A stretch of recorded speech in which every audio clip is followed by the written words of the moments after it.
Gracias amigos televidentes con continuar en este espacio de la entrevista de Cibao Visión, hoy conversando con el presidente del Colegio Médico Dominicano, el doctor Pedro Sin Ureña. Doctor, durante las intervenciones que tuvimos en el hospital Robert Rick Cabral, a raíz de las 11 muertes de estos infantes, uno de los doctores habló del problema de recursos, que mientras el hospital recibía unos 7 millones de subvención, si mal no recuerdo, el Estado destinaba recursos a hospitales en la cual no atendían pacientes si no tenía o un seguro médico o dinero para pagar. Ellos llamaban a estos hospitales clínicas privadas, porque no atendían a los pobres. O sea, el que iba sin dinero sencillamente no era atendido y recibía recursos del Estado. Mencionaron la Plaza de la Salud y el hospital el CEDIMAC.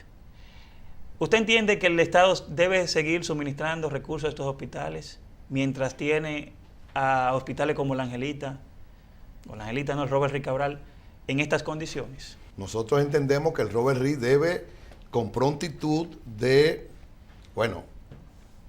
ingresar un presupuesto adicional más vigoroso, sin pensar en estos hospitales, porque estos centros que tú acabas de mencionar también brindan un servicio. Han sido de alguna manera por algunos colegas criticados, pero en lo personal yo entiendo que lo que debemos es de mejorar continuamente el área pública. Tenemos el Robert Rick Cabral ahora. Entonces, el Robert Rick Cabral, por ejemplo, si me preguntaras con qué presupuesto pudiese operar, yo puedo hablar de mínimo 18 millones de pesos. Pero aún con 18 millones de pesos, esa deuda de más de 50. Entonces tenemos que transitar, no solo incrementar el presupuesto, sino condonar deudas.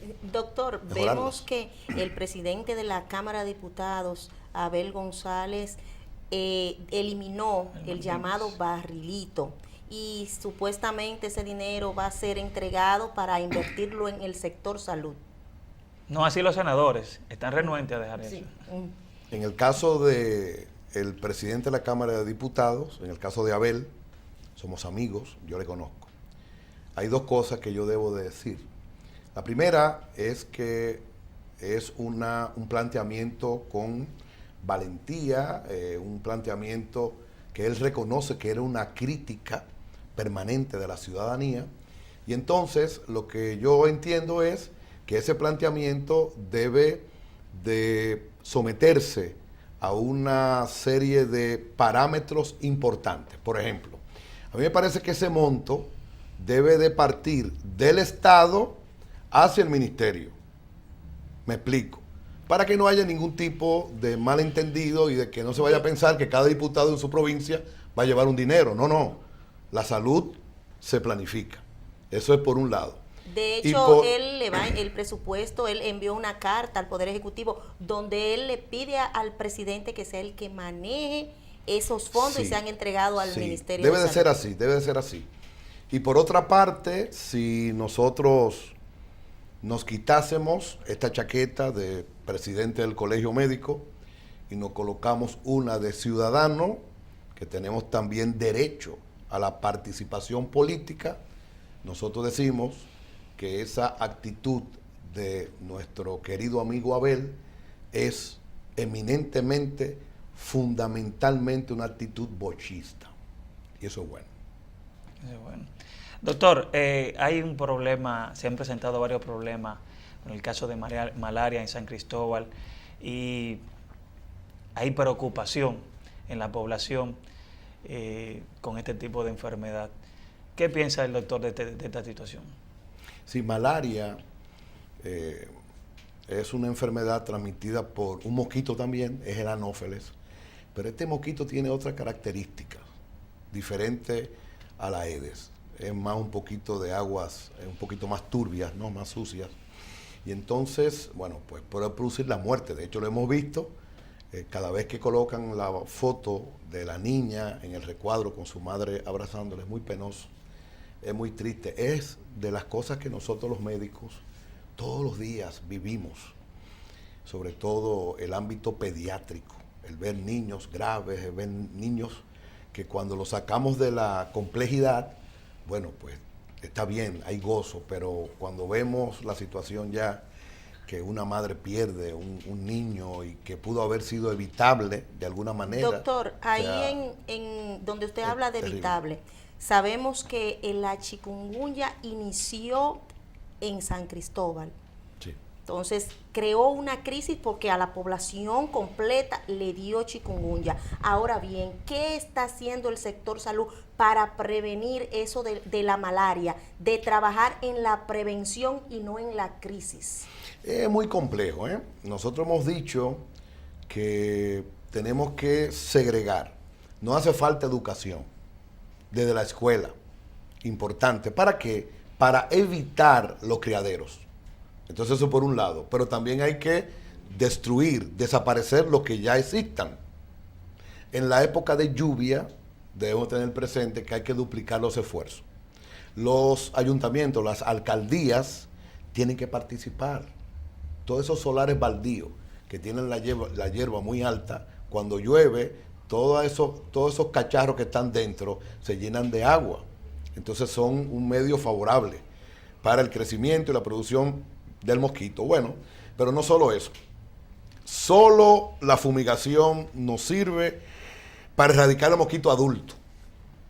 Entonces, eso es bueno que la población lo sepa, porque a veces solamente hablamos, no han venido por aquí, no han fumigado. Sí, es importante para el adulto, pero lo más importante es prevenir, ¿verdad? Esos focos que son criaderos. Entonces hay que invertir también en una serie de estrategias que deben de ir directamente a la participación social, que es un gran error nuestro. La salud se define como el bienestar completo, físico, mental y social. Ese último componente social es sumamente importante, porque cuando la sociedad es orientada y la brecha tú la disminuyes, entonces crece más saludable, con prácticas saludables. Entonces eso es muy importante porque dentro de las orientaciones prevenibles o preventivas están todos estos temas de enfermedades de transmisión, ¿verdad? Entonces tenemos que tratar de velar porque sea más fornida el tema de prevención, doctor, que a veces es un poquito... Doctor, y hablando de unir y de trabajar en unión, ¿no ha recibido usted un llamado del ministerio, de la nueva ministra de Salud, para consensuar y tratar todas las problemáticas y unirse para trabajar unido en el sector salud?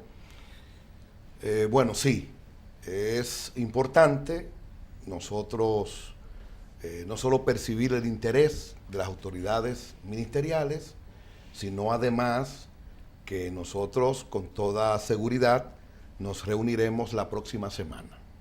Entonces será una semana de mucho interés. El Colegio Médico ya está preparado para llevar a la mesa los temas de discusión. Y es que la doctora Altagracia Guzmán, ella y yo compartimos 2 juntas directivas en el pasado en el Colegio Médico. Nos conocemos muy bien.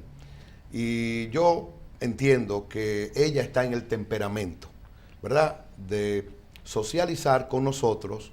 Ella también está de acuerdo con lo que yo he expresado de unidad en lo diverso.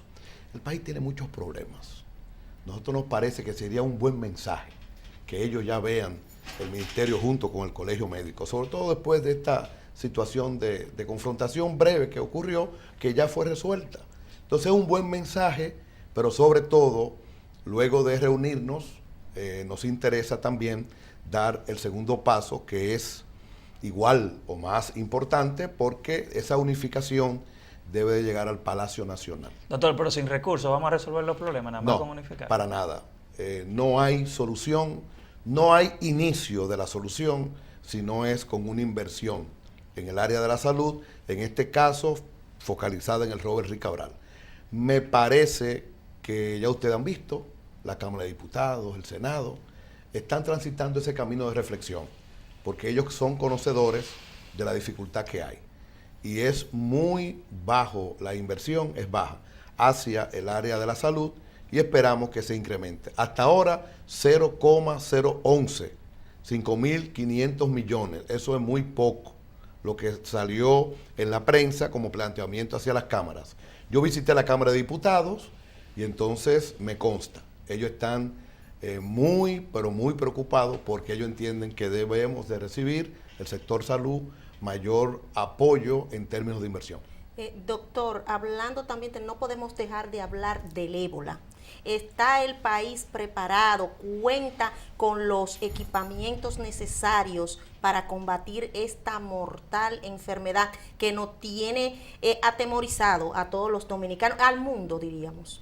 Ébola, la fiebre hemorrágica del ébola, nosotros debemos de prestarle un poco más de atención y de vigor de inversión, porque se trata de aeropuertos y puertos, aplicar el protocolo, ¿de acuerdo? Y no solo ellos, sino la frontera, pero más aún la isla. Es una estrategia global insular que hay que llevar a cabo. En Estados Unidos hay problemas porque los médicos y la enfermera, los que están en el sector salud que se han contaminado, ellos no han podido detectar, lo han visto ustedes en la televisión. Claro. ¿Cuál fue el modo en que se contaminaron? Se cree que es la parte del protocolo que tiene que ver con quitarse y retirarse el guante. Hay que hacerlo entrando un dedito, ¿verdad? Para no conectar la parte de encima y luego retirarlo. Y ellos dicen que parece ser que el guante, que es un poco pesado por el hule, podría haber un contacto con la superficie en aquellos casos de contaminación. Hasta eso se está planteando. En España, hubo un grupo de médicos que hasta una protesta hizo para que destituyeran la ministra. O sea que en los países desarrollados, digamos, hay dificultad también. Doctor, es inminente que penetre la enfermedad a la República Dominicana, ya que está en España, Estados Unidos. Sí, pero nosotros tenemos, Brasil. al decir verdad, nosotros tenemos poco destino de esos lugares. Haití tiene más destino, por eso es importante el componente insular. Cuando se reunieron los dos ministros, nosotros los saludamos. Debe de volver a reunirse en varias ocasiones más, porque bastaría con que haya una situación de la entrada no conocida, ¿verdad? Para iniciar un proceso ahí mucho más laborioso y más de alerta y un poquito más peligroso. Pero de todas maneras, debemos decirle al pueblo qué estamos haciendo desde el ámbito del Ministerio de Salud. Se ha dicho que hay un hospital que ya está preparado para la cuarentena, presentaron un equipo de bioseguridad, ¿verdad? Pero también debemos hurgar el territorio que tiene que ver con la educación médica continuada, que los médicos, que la enfermera, el sector salud esté preparado y que se sepa perfectamente bien el protocolo de atención para un potencial caso o si lo tuviésemos. Doctor, ya hemos llegado al final de la entrevista. Muchas gracias por acompañarnos. Ha estado todo muy interesante, pero lamentablemente el tiempo se nos ha acabado. Entonces, Tiempo que manda. Gracias por acompañarnos en la entrevista de Cibao Visión. Ahora vamos a pasar al segmento Reporteriando con Hitler Peguero luego de la pausa. Continúen en sintonía con la entrevista de Cibao Visión.